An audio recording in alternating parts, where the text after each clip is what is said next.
Joseph has them getting there, at least has his father getting there. He doesn't say we, he just said his father moved to Palmyra when he was 10 years old, which is the 1816. Then he said in about 4 years, the family moved to Manchester. Okay, so if they arrived in Palmyra 1819, 4 years later, you're looking at 1822, 1823, which is what the assessment records indicate for their move to Manchester. Right, exactly. And the thing that you have to remember is that Joseph Smith's story reads a straightforward way if you start at the right point. The thing that messes it all up is this thing about a beautiful, clear day in the spring of 1820. If you leave that out, the rest of the story fits fine with the historical facts, namely that after they get to town, they get on the farm in 1822, and then in the second year after arriving on the farm, he says there was a great excitement on the subject of religion, which puts you up to 1824-25, which is when the revival actually occurred.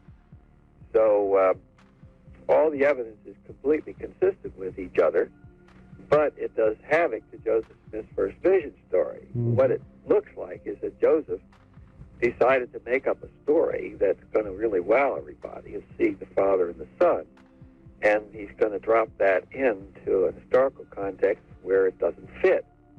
And as long as you don't have any factual historical data or records to compare with, everything works out fine except for that minor discrepancy about whether the revival was 22 or 1820. But once you begin to correlate it with actual historical documents, there's no way that you can fit an 1820 revival into the whole context of his story, given the points of correlation with known historical documents like the Palmyra road tax records and the Palmyra assessment records. Okay, now let's, for everybody's benefit, let's construct a chronology then, without necessarily having to refer to each fact upon which we base it. But let's start with the family in Lebanon. From your research, what is the chronology that would take us up to the revival of 1824, 1825? I believe it started in September of 1824. Tell us where the Smiths are in a fairly concise way during that period of time. Okay, we know they were in Lebanon, New Hampshire in 1813 and 1814. We know that they were warned out of town in Norwich, Vermont in 1816, which means that they arrived there probably shortly before March of 1816 when they were warned out. They spent 3 years there before the family moved to Palmyra. It was late in 1818 or early 1819 that they moved to Palmyra, and they stay in Palmyra until 1822, as both the road tax and the assessment records indicate. And in 22, they move on the farm for the first time and build their log cabin to move into. And then the following year, as Lucy's story points out, they start to build their frame house that Alvin was in the process of building when he died. And the second year after moving into their log house on the farm, then revival takes place, which puts you in 1824. So that correlates with all the known factual data of the contemporary data that there was a revival in 1824. There wasn't one in 1820, at least not within at least a 15 or 20 mile radius of Palmyra, too far to just walk down the road and drop in occasionally as he could, the way Joseph puts it. Yes. He says in another newspaper interview that it was in his neighborhood, and that's even more restrictive than in the part of the country where he lives. Mormons have said, well, he's in Illinois when he's writing his history, and he's talking about the part of country, and he just make it the whole of western New York. But Joseph specifically called it his neighborhood, and the neighborhood doesn't consist of territory 25 to 15 miles away. It consists of people within a mile or so of you, which is where he was, within about a mile of the meeting house in the village of Palmyra. Yes, and he even says in his history that he attended there several meetings as often as occasion would permit, so it wasn't just once or twice, and you didn't make 30-mile round trips extremely often in those days, right, on a very frequent basis. Okay, now, I think everyone should understand, especially if you're just now tuning in, this spring of 1820 date given by Joseph Smith became a part of Mormon scripture in 1880, and it is not a part of scripture that is ignored by the LDS Church.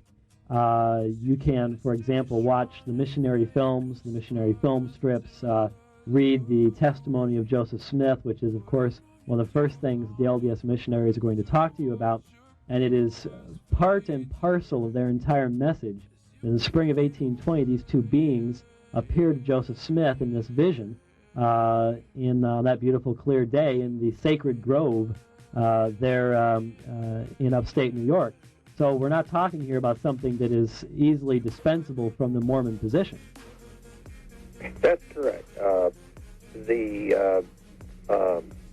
As early as Heber Grant's time, Mormons put out a recording of Heber Grant, little extract of the prophet, there's Mormon prophet speeches, and on that tape, Heber Grant is saying, if Joseph Smith, if he who did not have that first vision, then the whole thing's a fraud. Now, he made a Freudian slip. What he meant, he didn't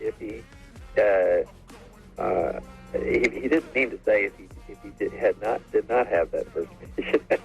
Right. He said he who did not have that first vision. What he meant was if he didn't have the first vision, then the whole of Mormonism is a fraud. And that concept of it being pivotal, the foundation stone, has been echoed by Joseph Fielding Smith, by Bruce McConkie, and even a book that just recently came out this month, To Be Learned It Is Good If, compilation of essays. Milton Bachman in there, a BYU professor who's written a book on the first vision, he maintains that this is foundational, it's crucial. And if it falls, Mormonism has no foundation because they have rested on the truth or falsehood of this whole first vision story. Now, let me ask you something else. According to Mormon history, the second vision, or the visitation of Moroni, Nephi, whoever you want to call him, whatever his name might be, occurs in September 21st, 1823. That's right. So if what you have said concerning the dating of the first vision is correct, then the second vision is now left hanging in midair someplace. That's right. It's like a set of dominoes. Because Joseph hung them together, if you knock the first one down and date-wise, then the second one goes down as well, and it just throws the whole thing off all the way down the line, and you don't have him visiting the hills over a 4-year period because you can't do that. You only visit really at 2 times most, and right. Everything gets out of kilter. Wesley, before we take our first phone call, let me ask you, has there been any response yet